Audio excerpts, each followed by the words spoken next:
Hi there. We'll get started in a few minutes, about 10 minutes, but can you guys hear me? If you can hear me, just type in the chat box or the question and answer box that you can hear me. I just wanted to check before I get started.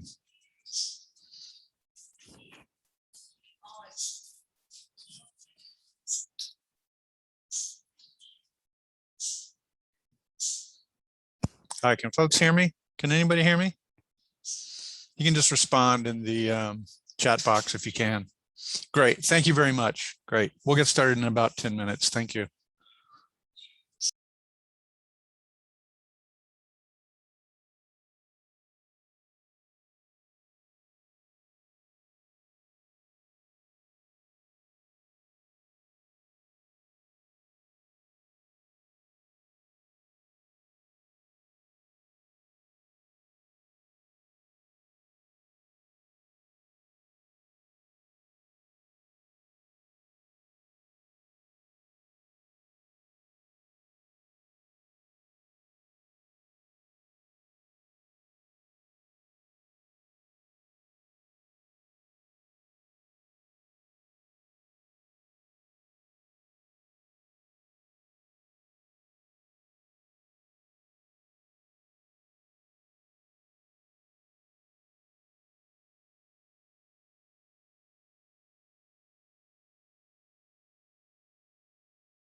Okay, hi everybody.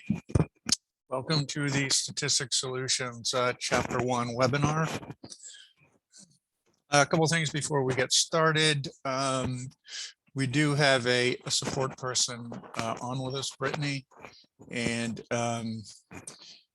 who can answer any kind of non-content related questions, any kind of technical issues you're having or things like that. She's also be posting links to some of our websites. A little static. All right, hold on a sec. Any better?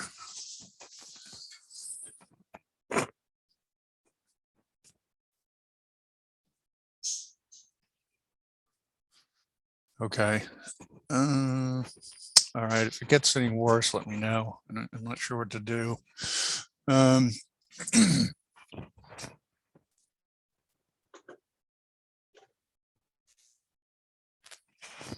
Okay.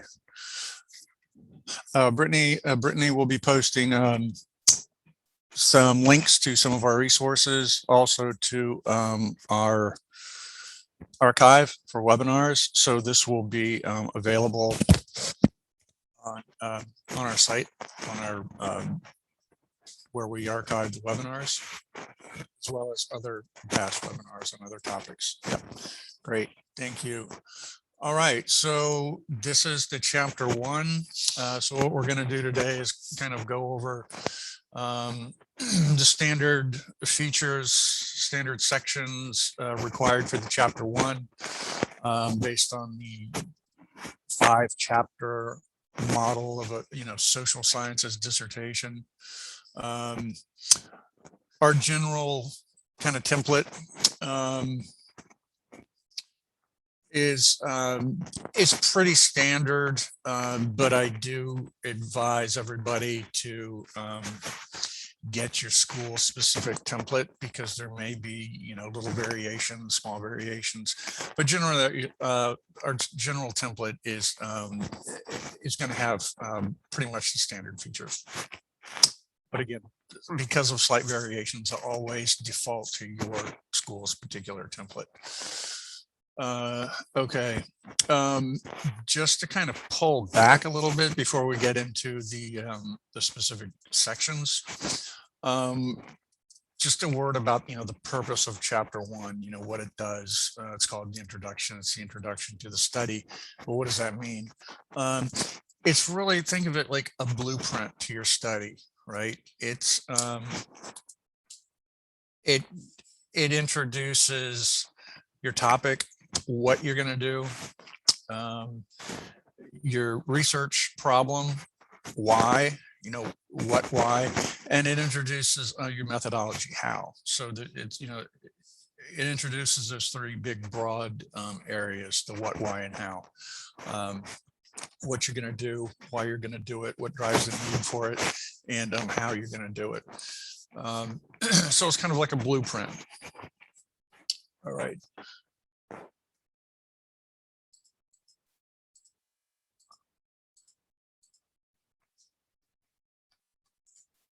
Okay. So these are the sections we're going to be covering today: introduction, background, research problem, purpose, theoretical framework, definition, significance. Other sections, I've squished a few with the smaller sections near the end together, because not all schools require them. And a summary. I've left out the research questions, and sometimes there's some discussion of the methodology in the chapter 1. I left those out. We'll touch on them, but this isn't a methods focused webinar. We'll touch on them a little bit, but if you're more interested in really developing the research questions, we do have webinars on that and on methods, which would be covered in methods webinars.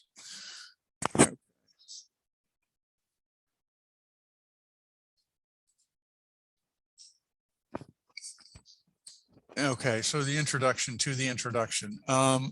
This is kind of broad strokes, because you're going to kind of go into a lot of these things a little later on in the chapter. But you're going to introduce your topic, and you're going to talk a little bit about why it's important to conduct a study on what you're going to do. So it includes everything stems from a social problem or an organizational problem. You know, whatever that is, it can be, you know, if it's education, it can be declining test scores in a certain area. It can be, you know, a lot of attrition, or, you know, in like, say, special education teachers, right, leaving the field. But there's usually some organizational problem or social problem. You want to use statistics or some kind of stated supported observation, you know, from peer-reviewed literature to get the reader's attention about the, you know, the state of the situation and what the issue is. To do that, don't use statistics or some kind of observation from 10 years ago, 15, 20 years ago. That's too far back. It may have been a problem back then, but that doesn't mean it's still a problem, or the problem may have shifted. So use something recent, especially if you're using statistics, because statistics change as time goes on. Introduce not only the organizational or the social problem, but also the research problem. So obviously usually there's been research on this issue, whatever it is. And briefly, you're going to talk about more in the background in the research problem section, but in kind of broad strokes, you know, what is the research problem? What have some people done, some researchers? What is the gap or the problem in the research? Why is your study needed?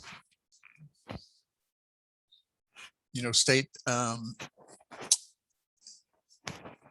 what is needed to address the research problem. This is where your study would come in. At the end of the section, though, really, and the introduction to the introduction is not that long, maybe a page or so. It's just really to orient the reader what your topic is going to be and what your research problem is going to be. And again, you're going to flesh this out more later in the chapter. But at the end of the section, the reader should know what you're studying and why. You can end the section with a preview of the sections that follow in the chapter if you want. Again, default to any specific requirements that your school has. Okay, the background. So this is the background to the problem, and not only to the problem, but to the research on the problem, because this is going to help set up your research problem section that will come next. So you can have some historical material here. You know, what is the problem? Give the reader some background on the problem, where the problem has been, how it's kind of moved through time, and also review in broad strokes some of the research on the problem, right? So if there's been this issue, just say of attrition of special education teachers, you know, kind of follow it, you know, the big kind of steps in the progression of the problem, where it's been, where we are now, and, you know, leading up to where we are now, but also the research on it. You know, what did researchers focus on before? What are they focusing on now? What are some of the trends in the research?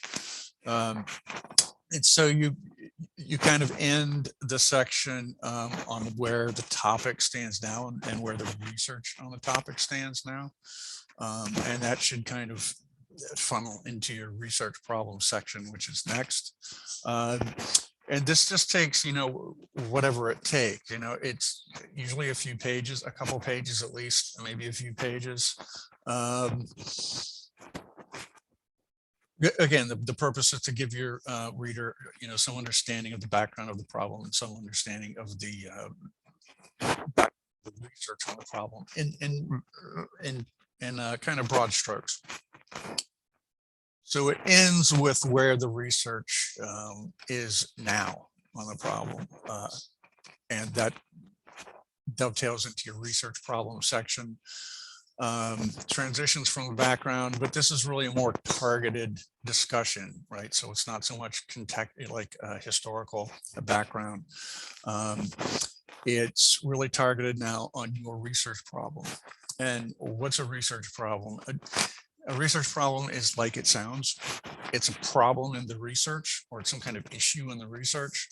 A research problem can be a gap, although that's a type of research problem. It's not always a gap.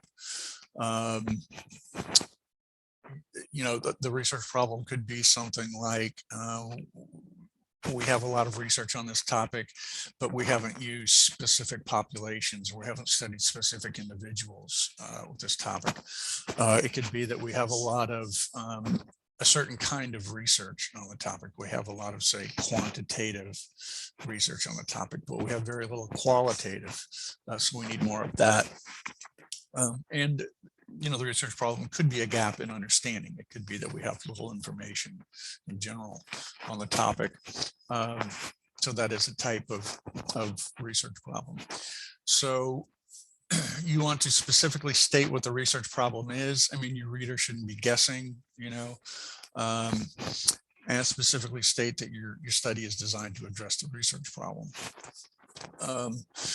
So yeah, this is a more targeted overview of recent research that that's been conducted. And so the idea is, by showing what's been conducted on your topic, that you highlight, you know, what hasn't been done, right? You highlight, here's what's been done, and then you want to emphasize the things that have not been done, and hence that's where your study is coming into things. That's the angle of your study, that we have all these people who've done these things, but I'm doing something else. And so all that research that you're kind of summarizing is designed to highlight the fact that research hasn't been done on what you're going to do. And I don't know if this is helpful, but somebody related this metaphor to me, and it's kind of helpful in understanding the research problem. Say if your research problem is a gap,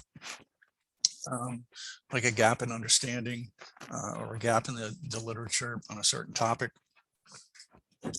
By definition, a gap is the absence of something, right? So when you're talking about describing a research problem that is a gap, how do you describe something that's not there? Right, it kind of poses a challenge. So I heard somebody say, think of a donut.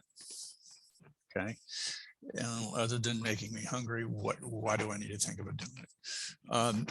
Well, if you think of a donut and the hole in the center of the donut, how do you describe the hole of the donut hole? It's, again, by definition, a gap or a hole is the absence of something. So this person's idea is you describe the donut, right? You describe what the donut is, what it looks like, what it's made, you know, everything about the donut, thereby emphasizing, you know, the center, the absence of the center of the hole. So if you think about the research, if your research problem is a gap, if you think about it like a donut, it kind of makes sense. You want to describe the research that has been done on the topic around the gap, right? To then highlight the gap. And you can actually emphasize, you know, say what the gap is once you've talked about the research that exists around it. Okay, the purpose usually comes next, and the purpose statement is the first sentence of the purpose section. The purpose section is usually pretty brief, probably like a paragraph. The purpose statement should be it's pretty particular. So I have some examples here. So it's the purpose of this approach design. Let's use the quantitative example. The purpose of this quantitative approach correlational design study is to, the verbs are a little important here, examine, investigate, usually associated with quantitative studies. Explore, if you see in the second example, usually associated with qualitative study approaches, which are usually more exploratory. So the purpose of this approach, design, study is to examine or explore and whatever your specific concepts or variables are. So let's go with the first example. The purpose of this quantitative correlational study is to examine the relationship between transformational leadership and emotional intelligence. And then you, whatever the specifics of your sample and your setting are. Okay, and you know, elementary school teachers in a school district in the Northeast United States, whatever it happens to be. But so there's a specific construction for the purpose statement, and it goes something like that. I've given you examples for a quantitative and a qualitative purpose statement. The rest of the purpose may include some information about the variables, what your independent variable is, what your dependent variables are, a little information about your major concepts, maybe mention the instruments that you're going to use to study the variables. You don't need to go into detail about the instruments because that will come later. So that's essentially the purpose. The purpose is once you nail down the research problem drives everything.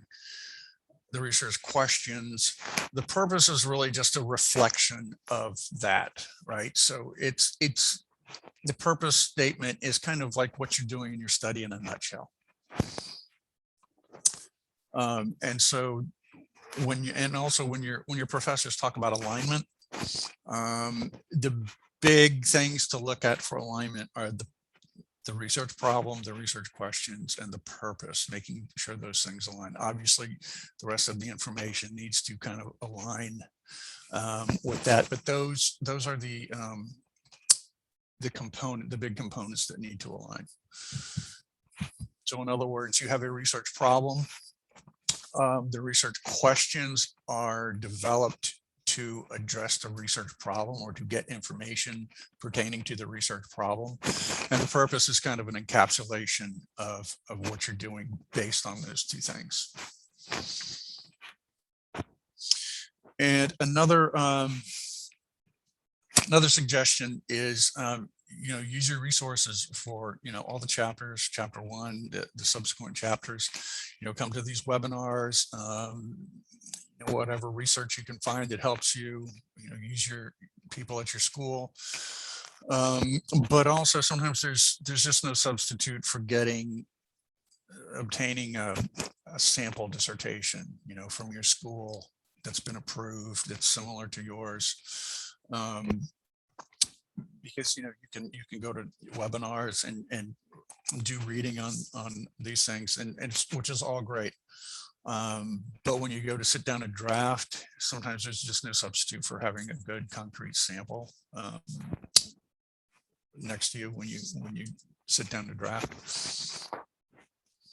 Okay, usually the research questions come next. Again, I'm not going to go into depth on developing research questions. This isn't a method seminar, but we do cover research questions in other webinars. So you might want to seek those out if you have questions about developing the research questions. Other than what I'll say is they are designed to address and get the information to address whatever your research problem is. The theoretical framework usually comes next. Again, check your particular template of your school. Sometimes it appears in chapter 1 and chapter 2. Sometimes it only appears in chapter 2. Sometimes it only appears in chapter 1. So the theoretical framework is a theory or major concepts that kind of guide your study. I think the first big question a lot of us have is, do I need a theoretical framework or a conceptual framework, and what's the difference? For our purposes, I think it's enough to know that theoretical frameworks are generally more associated with quantitative studies, and conceptual frameworks are generally more associated with qualitative frameworks. So what you want to do for this section, and we'll get to kind of selecting theories in a minute. Obviously come up with a statement just very clearly, saying that such and such theory will serve as the framework for the study. Of course, include whoever developed the theory, with citations, with dates. You want to define the theory, including any associated components. Sometimes theories have components that may be relevant to what you're doing. Again, yeah, who developed it. Talk a little bit about what researchers have used the theory for, and also what the person who developed it, what they developed it to explain, and how the theory connects or relates to your study. Because it's like I said, it's going to kind of guide your study, and you may need to talk about the theory in relation to your results in chapter 5. Let's talk a little bit about a theoretical framework for a quantitative study. One thing you need to make sure that aligns for the theoretical framework is your instrument and your theory. Okay, so let's just take, I always use emotional intelligence as an example, but it works. Let's say you're doing a quantitative study, you're measuring emotional intelligence, and you're going to measure it in relation to something else. But one of your variables is emotional intelligence. And you're using Goldman. He's very instrumental in emotional intelligence. You're using Goldman's instrument to measure emotional intelligence. Because there are several instruments, right? If you use Goldman's instrument, you don't want to use Jones's theory. Okay, so the instrument, whoever developed the instrument, your instrument needs to align with the foundational theory of that instrument. So in other words, all these instruments have theoretical foundations. They're all based on theories because they don't come from nowhere. All right, so Goldman's instrument is going to be based on Goldman's theory of emotional intelligence. So for your theoretical framework, you're going to use Goldman's theory of emotional intelligence if you're using Goldman's instrument. You see how that's got to align. So you wouldn't use Goldman's instrument and use somebody else's theory. Okay. So for, that needs to align. That kind of goes for anything quantitative. Make sure whatever instrument you're using, whoever developed the instrument, you're using whatever theory aligns with that instrument. Because there are different theories of emotional intelligence or different definitions of it. So you want it to align with the instrument you're using. For a qualitative study, sometimes we don't have theories to kind of encapsulate what you're doing. So you want to use the major concept or a couple major concepts, put them together to make a framework for your conceptual framework. And the other thing that a conceptual framework does for qualitative study is it helps guide your interview questions, because your interview questions, again, can't be based on just, whatever, or just kind of randomness. So they interview questions, the conceptual framework, based on the major concepts, certain definitions of major concepts that you're looking at will help guide your interview questions. Okay, nature of the study or study design. Again, check your template. Some schools want some mention of the study design or a nature of the study in chapter 1. And then of course you go on and talk about it much more in chapter 3, the methodology. Again, this isn't a methods seminar, but usually it involves some kind of rationale for the selection of the design, right? Which is usually you selected this design because it's going to allow you to obtain the information necessary to address the research problem.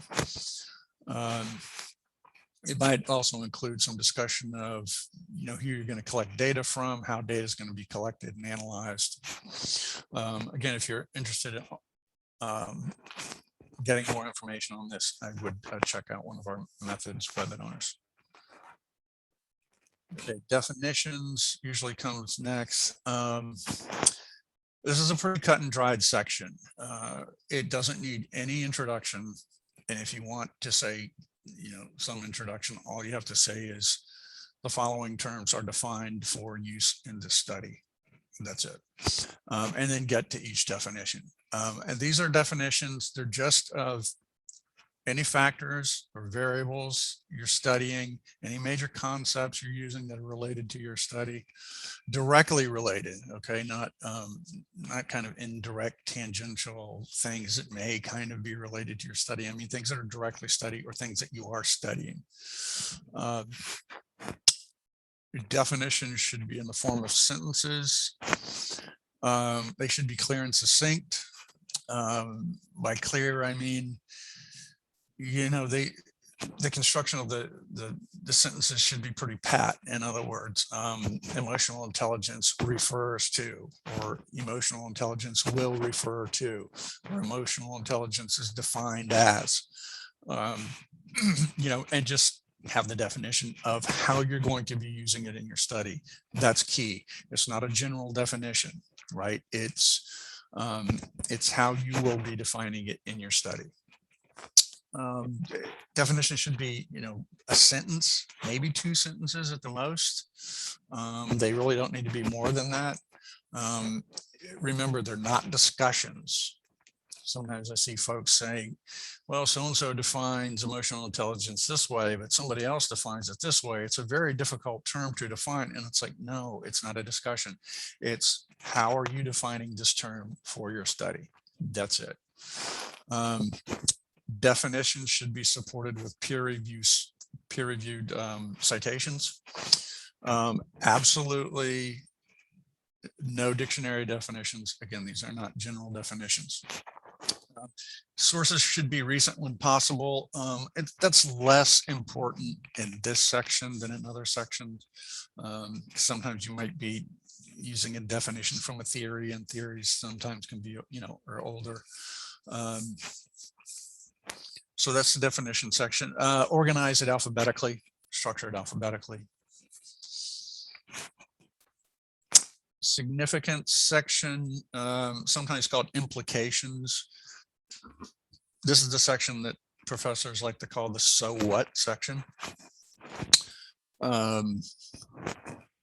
Meaning like, okay, you're studying these things. So what? What does it mean? What can it tell us, right? What kind of value will the information have? So this is kind of a forward-looking section.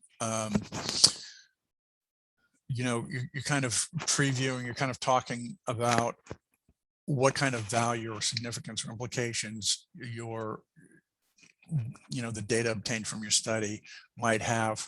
There's 2 prongs to this, for practice and for research or theory. So for practice, it's just like it sounds. How might the findings from your study inform what people do at the level of practice, right, in your area? If it's educational, it's an educational study. How can teachers maybe use the information you're collecting? How can administrators maybe use it, or other stakeholders, right? Even parents maybe. So what kind of value does might your information have at the practical level? And you can get kind of nuts and bolts here, right? I mean, it could have professional development implications, requiring, training sessions or professional development sessions, or so you can kind of get real specific at that level. And the other prong is what kind of significance or what kind of implications might your findings have for research in the area or for the theory. So in other words, your findings might contribute to the research, but you can't just say, oh, my findings may contribute to the research. Well, that's great. How? You know, you have to be a little more specific than that. So sometimes, you know, studies can yield information that means we have to, you know, we might have to approach a certain topic differently or view it differently, or, you know, change our thinking about it. You know, it can modify approaches, it can modify thinking, might even modify understandings of a theory, right? Again, this is forward looking, so you don't know, but you know, this is at this point, this is how my findings may contribute to the research. Okay, other sections, I've kind of lumped these together. Again, check your specific template for your school. Some schools have these, some schools don't. Some schools have some of them.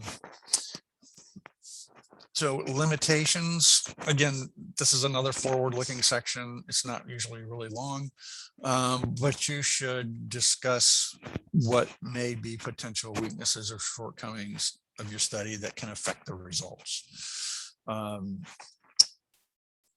You know, obviously, again, it's things that you think might happen. You're not exactly sure what's going to. So for quantitative studies, a big limitation is, you know, sample size, getting an adequate sample size to achieve statistical certainty. You know, for some reason, if you think that it may be difficult to get an adequate sample size, you may want to put that in there in ways that you may try to handle it. Sometimes for qualitative research, researcher bias is a potential limitation. You're just too close to something. You have strong feelings about it. And, you know, obviously when we do research, we want to be objective as possible. And there are ways to mitigate and prevent researcher bias. So you might want to mention some of those if it's a qualitative study. But just some of the things that may act as weaknesses or shortcomings. And again, these little sections here are it's really helpful to look at samples of approved dissertations, see what people have done for these sections. Assumptions, these are things about research or study that we have to assume that are true, because we have no control over them. Like limitations, we don't have control over those generally. But assumptions, so like, for example, a big assumption is that you don't have any control of what your participants say or how they answer surveys. So you have to assume that after you can, you know, discuss, you know, anonymity with them, after you've talked about the confidentiality, you've assured them of the, you know, that their results are completely confidential, that they're completely anonymous, that you assume that they're going to answer honestly.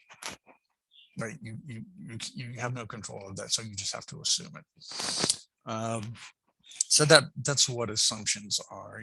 Some things that you just have to kind of assume for the research to proceed, because you can't control them. If you're using archival data, for example, you have to assume that the data was collected with proper methods, so it's quality data, because again, it's already been collected. You're not involved with it. You have no control over it. So you have to assume that it's good data and that the researchers went through the proper steps to ensure that it was quality data. And there's last thing is called delimitations or scope. They're really the same thing, but it's really the boundaries of your study. Always use the yeah, and I forgot to mention that I see your questions that I'll get to them at the end. It's fine to type them in though, so you don't forget them, but I'll get to them at the end. So scope, if you remember in cartoons or like TV shows where You know, it shows somebody looking through an eyeglass or a periscope or something, and you know, it has a little circle where you can see the things, and then the rest of the screen is blank to represent what you see in the scope. That's kind of like, you know, think about that for the scope section. What you see in the circle, that's what's going to be in your study. That's going to be what's included in your study. The things outside that aren't in there, black, that's everything that's excluded in your study. And it's going to sound a lot like your things about your purpose. Here are the things you're focusing on. Here's, you know, your sample, here's the setting. And sometimes this is helpful in, let's say, like an educational study when you're just focusing on a certain group of people. Like say you're studying tutors, you're just studying tutors, you're not studying teachers, you know, you're not studying administrators. So, you know, the boundaries of your study, what you're including, right? And by definition, what you're excluding. You also should talk a little bit about the generalizability of your results, or the potential of your results to generalize well. So for quantitative studies, if you get an adequate sample size,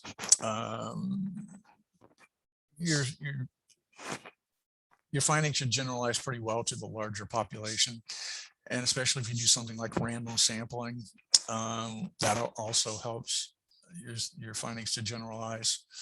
If you're doing a qualitative study, the results are not meant to generalize because you have a low sample size by necessity, by design.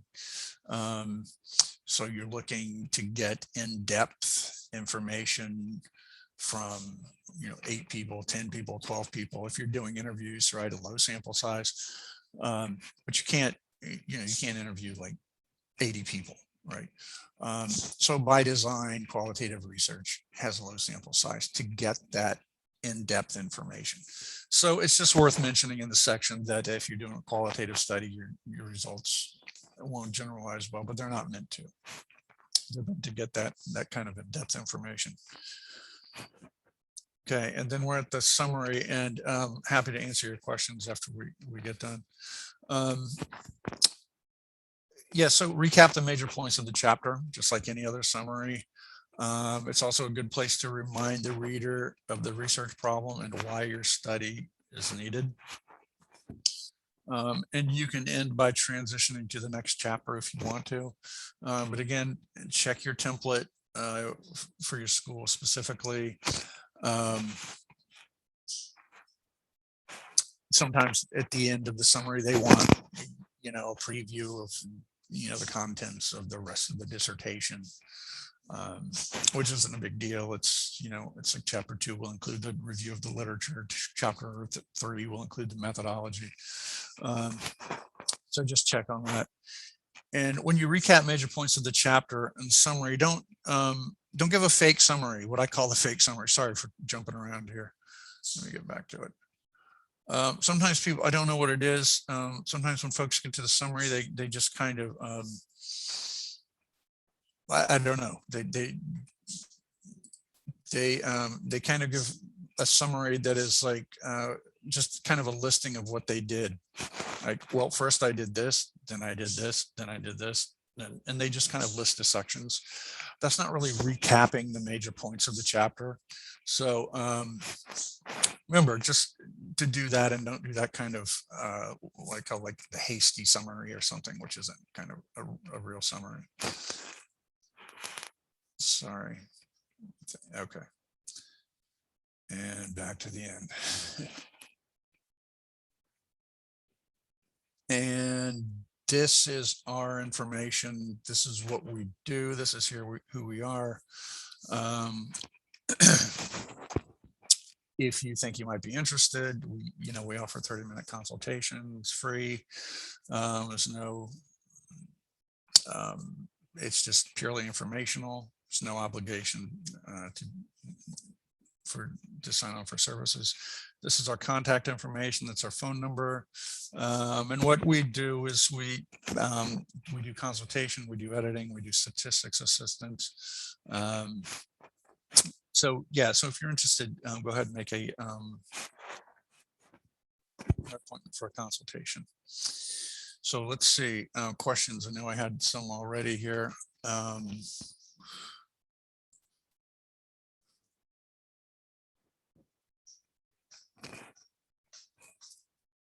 Okay, sorry, I'm reading. Does the assumptions, limitations, and delimitations appear in chapter 1 and chapter 3? Depends on your school's template. They can appear in 1, yes, and they could also appear in 3 as well. But yeah, just again, just check your specific school's template, because sometimes they can appear in both places. And if they do appear in chapter 3 also, usually that's a little more elaboration on those things than in chapter 1, or at least change up the language a little bit. The last thing you want to do is just copy and paste, because professors don't like that. They'll call you out for it. But yes, they could appear in chapter 1 and chapter 3. Okay, could a limitation be that participants may respond differently because they know the researcher? Absolutely.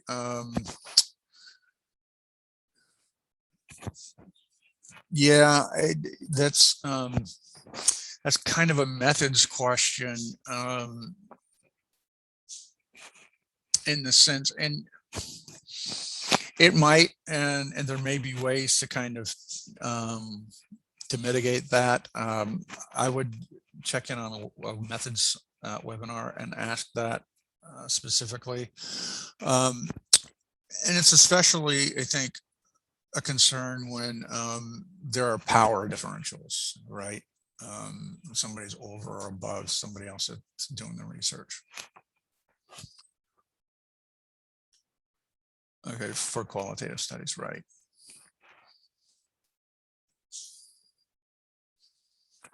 Will it still be an assumption when there's a, oh, this is what I just mentioned. Will it still be an assumption when there's a power difference between the researcher, the doctor, and an interviewee, the patients? I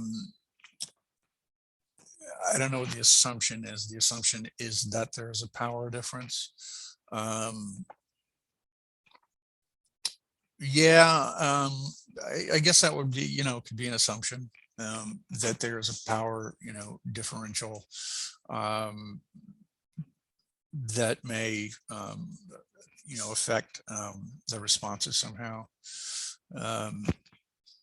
And there may be ways to mitigate that. And I think part of it too is assuring, this happens in, I think, your letters to the participants. I mean, you assure them of the confidentiality of the responses and also the anonymity. So the idea is that, I guess if you're doing interviews, you're going to know who they are. Yeah, so these are methods questions, so I don't really have good answers for you. I apologize for that, but method seminars could handle this better. But I would say, yeah, those, but to answer your questions, those would be concerned. Must a lack of generalization be stated as a limitation for qual studies? That expected to say. Yeah, I don't know. Chairs are different. Part of it too is to have something to put there, because sometimes people just struggle with limitations. What do I put down as a limitation? So sometimes it gives you content, and it's not. And then when I say that, it's not just to put it, just to add content, because it is it is a legitimate thing. And yeah, and do your professors know that? Yeah, of course they do, but they don't know that you know that. So by putting it in there, it lets them know that you're aware of that, if that makes sense. So it is helpful to put it in there. And if they, if your chair says, yeah, that's, everybody knows that, take it out. No harm, no foul, right? Just take it out.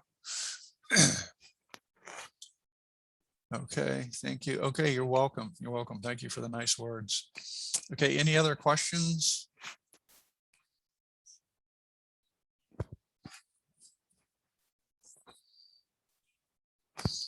Okay. I know the theoretical framework may have been a little kind of general, but we do talk about that a little more in chapter 2. We're talking about the Delit review. I give that webinar also, and then also I give a webinar on chapter 5. We also have webinars on method sections. I don't do those. On result sections, methodology, and certain topics within the methodology. So check out our website and see what we're giving webinars on. Okay, any other questions? All right, well, great. I appreciate everybody joining and for the good questions, and thank you for the kind words. And you're welcome. And I will see you maybe next time. All right, everybody, have a good day. Thank you.